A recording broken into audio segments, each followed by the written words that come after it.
যত ডাকডোল পিটিয়ে বিয়ে হয় তত ডাকডোল পিটিয়ে আবার ভাঙে।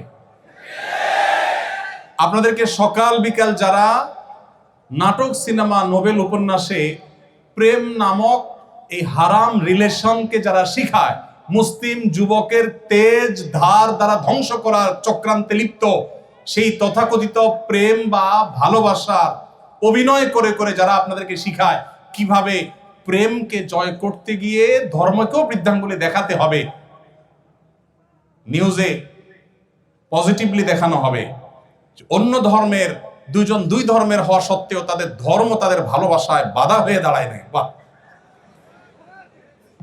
উনি একটা কিছু জয় করেছেন।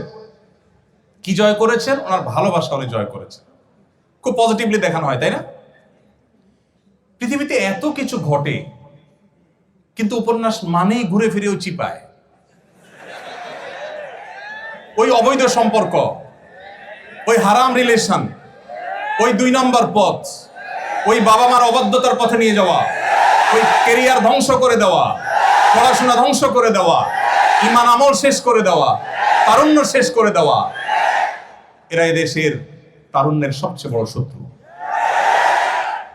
এদেশে যত আত্মহত্যা করেছে তরুণেরা অপরিণত বয়সে প্রেম নামক এই অবৈধ রিলেশন করতে গিয়ে, যত বাবা মায়ের বুক খালি হয়েছে, যত বাবা মায়ের সাথে সন্তানের সম্পর্ক নষ্ট হয়েছে, যত সন্তান ঘর ছাড়া হয়েছে, যত তরুণের পড়াশোনা ধ্বংস হয়েছে, যত তরুণের ক্যারিয়ার নষ্ট হয়েছে, যত মানুষের চাকরি জীবন ধ্বংস হয়েছে, যত সংসার ভেঙেছে, যত বাচ্চারা মা বাবার স্নেহহারা হয়েছে, এই সবগুলোর জন্য তথাকথিত বিবাহ বহির্ভূত অবৈধ ভালোবাসার প্রমোটাররা আসামি। এরা কেউ এই সমস্ত অপরাধের দায় এড়াতে পারে না। এরা আপনাকে সকাল বিকাল অভিনয় করে দেখাবে কিভাবে প্রেমকে জয় করতে হয়। মা বাবার অবাধ্য হয়েও নিজের অবৈধ কাজের সঙ্গীর হাত ধরে চলে যেতে হবে, সমাজকে বৃদ্ধাঙ্গুলি দেখিয়ে, মা বাবাকে বৃদ্ধাঙ্গুলি দেখিয়ে এটাকে পজিটিভলি তারা তুলে ধরবে। হ্যাঁ, অবশেষে নাটকে, সিনেমায়, নোবেলে প্রেমের জয় হয়েছে, মা বাবা হাসছে, সবাই পাশে মাইনে নিছে। এসব যারা সারাদিন দেখায় আপনাদেরকে, মানে প্রেমের যারা প্রশিক্ষক, আপনাদের এই 2 নম্বর কাজে যারা প্রশিক্ষক, এই প্রশিক্ষক বেচারাদের দুরবস্থা হলো, দেখবেন তাদের এক একজনের জীবনে 5টা, 7টা, 9টা, 10টা বিয়ে হয়েছে। যত আওয়াজ করে বিয়ে হয় তত আওয়াজ করে ভাঙে। এরা নিজেরাই তো ব্যর্থ। এরা আপনাদেরকে কি প্রেম শিখাবে? প্রেম শিখবেন মসজিদের ইমাম সাহেবের কাছে, প্রেম শিখবেন মাদ্রাসার হুজুরের কাছে। বউ ছাড়া বেচারা কিচ্ছু বুঝে না। নিজের ভালোবাসা সব উজাড় করে দিয়েছে তার বৈধ সঙ্গীর জন্য। আকাম কুকাম করে অজায়গায় কোজায়গায় ভালোবাসা বিলায় না। পশ্চিমাদের মোরালিটি শেষ হয়ে গেছে। আমি একটা কথা জোরালো ভাবে বলি, জ্ঞানে, বিজ্ঞানে, তথ্য প্রযুক্তিতে, অবকাঠামোতে, অন্য অনেক বিষয়ে পশ্চিমারা যদি আমাদের চাইতে 200 বছর এগিয়ে থাকে, পরিবার ব্যবস্থাপনায় আমরা তাদের চাইতে 500 বছর এগিয়ে আছি। আপনারা তাদের কাছ থেকে জ্ঞান বিজ্ঞান নেন, আমার আপত্তি নেই। আপনারা তাদের কাছ থেকে অন্যান্য ভালো দিকগুলো নেন, আমার আপত্তি নেই।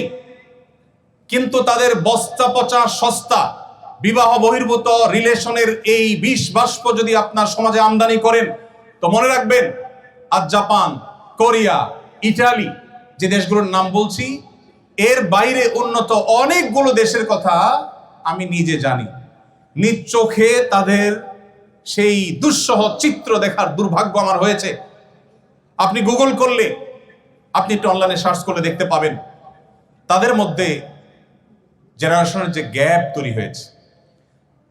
তাদের মানুষ জন্মের হার কমতে কমতে এমন পর্যায়ে চলে গেছে যে রীতিমতো প্রণোদনা দেওয়া হয়। আপনারা সবাই জানেন, ওপেন সিক্রেট, সারা বিশ্বে উন্নত দেশগুলোতে বিয়ে করেছেন, একটা সন্তান হয়েছে, সরকার এত টাকা ভাতা দিবে, 2টা হয়েছে আরো বেশি, 3টা হয়েছে আরো বেশি। যারা একসময় জন্ম নিয়ন্ত্রণ করার জন্য সকাল বিকাল আমাদেরকে সবক শিখাইতো, তারা এখন জন্মের হার বাড়াবার জন্য টাকা পয়সা দিয়েও বাড়াতে পারছে না। আমার দেশের ভার্সিটির স্টুডেন্টরা, মেধাবী ছেলেরা এম্বাসিগুলোতে দাঁড়ালেই পটাপট ভিসা দিয়ে দিচ্ছে। হোয়ারেজ আপনার আমার মতো অনেক মানুষ দাঁড়াইলে ভিসা দিচ্ছে না, রিজেক্ট করে দিচ্ছে। কেন ভিসা দিচ্ছে? কারণ ওদের তো মানুষ নাই, ওদের মানুষ দরকার, দেশ চালানোর জন্য মানুষ নাই। তাদের বিবাহ বহির্ভূত সম্পর্ক, হারাম রিলেশন, আল্লাহর যে সিস্টেম সেটাকে পরিবর্তন করার প্রবণতা এবং টেন্ডেন্সি তাদেরকে এমন একটা জায়গায় নিয়ে দাঁড় করিয়ে দিয়েছে যে তাদের দেশে এখন মানুষ নাই। মানুষের জন্মের হার কমতে কমতে এমন পর্যায়ে চলে গেছে, একটা দেশ চালাবার জন্য যে মানুষগুলো দরকার সেগুলো পর্যন্ত বাহির থেকে হায়ার করে আনতে হয়। তারা রিফিউজিদেরকে ওয়েলকাম করে। সেটা যতটা না মানবিক কারণে, তার চাইতে বেশি হলো তাদের দেশে যে জনবলের সংকট আছে সেটিকে সমাধান করবার জন্য। মুসলমানের সন্তান, সেই সংস্কৃতি যদি আপনি আপনার দেশে আমদানি করেন, আপনার জীবনে আমদানি করেন, আপনার সমাজ শেষ হয়ে যাবে, পরিবার ধ্বংস হয়ে যাবে। ডক্টর খন্দকার আব্দুল্লাহ জাহাঙ্গীর রহমাল্লাহ একটি চমৎকার কথা আছে। স্যার বলতেন, ইসলামী দণ্ডবিধিতে সবচেয়ে করুণ, সবচেয়ে কঠিন শাস্তির কথা বলা হয়েছে কোন বিবাহিত দম্পতি তারা যদি পরস্পরের মধ্যে হারাম রিলেশনের মধ্যে জড়িয়ে যায়, জেনা করে, সবচেয়ে কঠিন এবং নির্মম শাস্তির কথা বলা হয়েছে। But why? কেন এই নির্মম শাস্তির কথা বলা হয়েছে? দুজন মানুষ, তারা দুইজনে সম্মত হয়ে একটা অপরাধে লিপ্ত হয়েছে, আল্লাহ তাদের শাস্তি দিবেন, ভালো কথা। দুনিয়াতে এত নির্মম শাস্তি কেন? তারা তো কারো কোনো ক্ষতি করে নাই, সমাজের কোনো ক্ষতি করে নাই। স্যার বলেছেন তারা সমাজের সবচেয়ে বড় ক্ষতিটা করেছে। কি? এই টেন্ডেন্সি যদি ডেভেলপ হয় একটা সমাজে, কি হতে পারে? মানব সভ্যতা হারিয়ে যেতে পারে ওই সমাজ থেকে বা পৃথিবী থেকে। মানুষের মধ্যে সন্তান জন্ম দেওয়ার যে স্বাভাবিক টেন্ডেন্সি, এটা যদি একবার চলে যায়, এটা নতুন করে সৃষ্টি করা কঠিন। পশ্চিমাদের চাইতে কেউ এই সকরুণ পরিস্থিতি ভালো করে উপলব্ধি করতে পারছে না আজ। যারা উন্নত দেশগুলোতে গিয়েছেন, সেখানে পড়াশোনা করেছেন, স্যাররা অনেকে গিয়েছেন নিশ্চয়ই, তারা ভালো করে বলতে পারবে। এই জন্য মুসলিম তরুণ ভাই আমার, আল্লাহর ওয়াস্তে এই অবৈধ সম্পর্ক করে নিজেকে ইউ মনে করেন না। যারা এই অবৈধ সম্পর্কে লিপ্ত হন, আপনি সবচেয়ে সেকেলে, আপনি সবচাইতে আনস্মার্ট, সবচেয়ে স্মার্ট, সবচেয়ে বুদ্ধিমান তরুণ সে, বুদ্ধিমান তরুণী সে, যার তার সমস্ত আবেগ অনুভূতিগুলোকে বৈধ রিলেশনের জন্য জমিয়ে রাখে, অপেক্ষা করে। এত ভালোবাসাবাসি আপনাদের, এরপরে ঘরে ঘরে কেন বিবাহ বিচ্ছেদ এত বাড়ছে? আপনি পত্রিকার পাতা খোলেন, যেই হারে বিবাহ নিবন্ধন হয়, ওই হারে বরং কোনো কোনো ক্ষেত্রে তার চাইতে বেশি তালাকের নিবন্ধন হচ্ছে, ডিভোর্সের নিবন্ধন হচ্ছে। কেন রে ভাই? আমি এই কথাটা বিভিন্ন জায়গায় বলার চেষ্টা করি। আপনাদের যুগে বা আমাদের যুগে এখন ভালোবাসা বিনিময়ের যত রাস্তা আছে, ফেসবুকে লিখে পাঠাতে পারছেন কি আই লাভ ইউ স্ত্রীকে, আমি বৈধ ক্ষেত্রে বলছি, আবার উনিও আপনাকে বলছেন টু। আপনি চাইলে ইমোতে করতে পারছেন, ফোন কলে বলতে পারছেন, মেসেজ পাঠাতে পারছেন, কত কাহিনী করতে পারছেন। সকালে নাস্তা করাচ্ছেন, বিকালে চাইনিজ খাওয়াচ্ছেন, ফুচকা খাওয়াচ্ছেন, চটপটি খাওয়াচ্ছেন, ভালোবাসা দিচ্ছেন, 3 পিস জামা একটা পরে 5টা দিচ্ছেন, বাট ভালোবাসা থাকছে না। সব মেড ইন চায়না হয়ে গেছে। আর আগের যারা ছিলেন আমাদের মুরব্বীরা, এখানে 2-1 মুরব্বী দেখা যাচ্ছে, এই মুরব্বীদের ভালোবাসাগুলো এক একটা সব মেড ইন জাপান। এত স্ট্রং। দেখবেন চাচাকে যদি যায় বলেন, চাচা, চাচির ব্যাপার আমার ডাউট হয়, কার সাথে যেন কথা বলে, দেখবেন কানের নিচে সর্বশক্তি সঞ্চয় করে একটা চড় মেরে দিবে যে বেয়াদব, তুই কল্পনা করলি কিভাবে? কারণ চাচার ওই যে সারা জীবনের বৈধ ভালোবাসা সব জমিয়ে রাখছে, সব দিচ্ছে, দুজনের মধ্যে কোনো খাদ ছিল না, ভালোবাসাটা পুরানি খাদ। আর আপনারা, আমরা যারা এই যুগের তরুণরা রাস্তাঘাটে যেখানে সেখানে ভালোবাসা বিলাচ্ছেন, মনে করেন আপনি ভালোবাসার মেশিনে পরিণত হয়েছে। আপনি ভালোবাসার সবচেয়ে বড় ভিখারি এবং সবচেয়ে বড় অভাবী। আপনার জীবনে প্রেম বলতে আসলে কিচ্ছু নাই, যা আছে সব ভোগের জন্য প্রতারণা এবং প্রবঞ্চনা।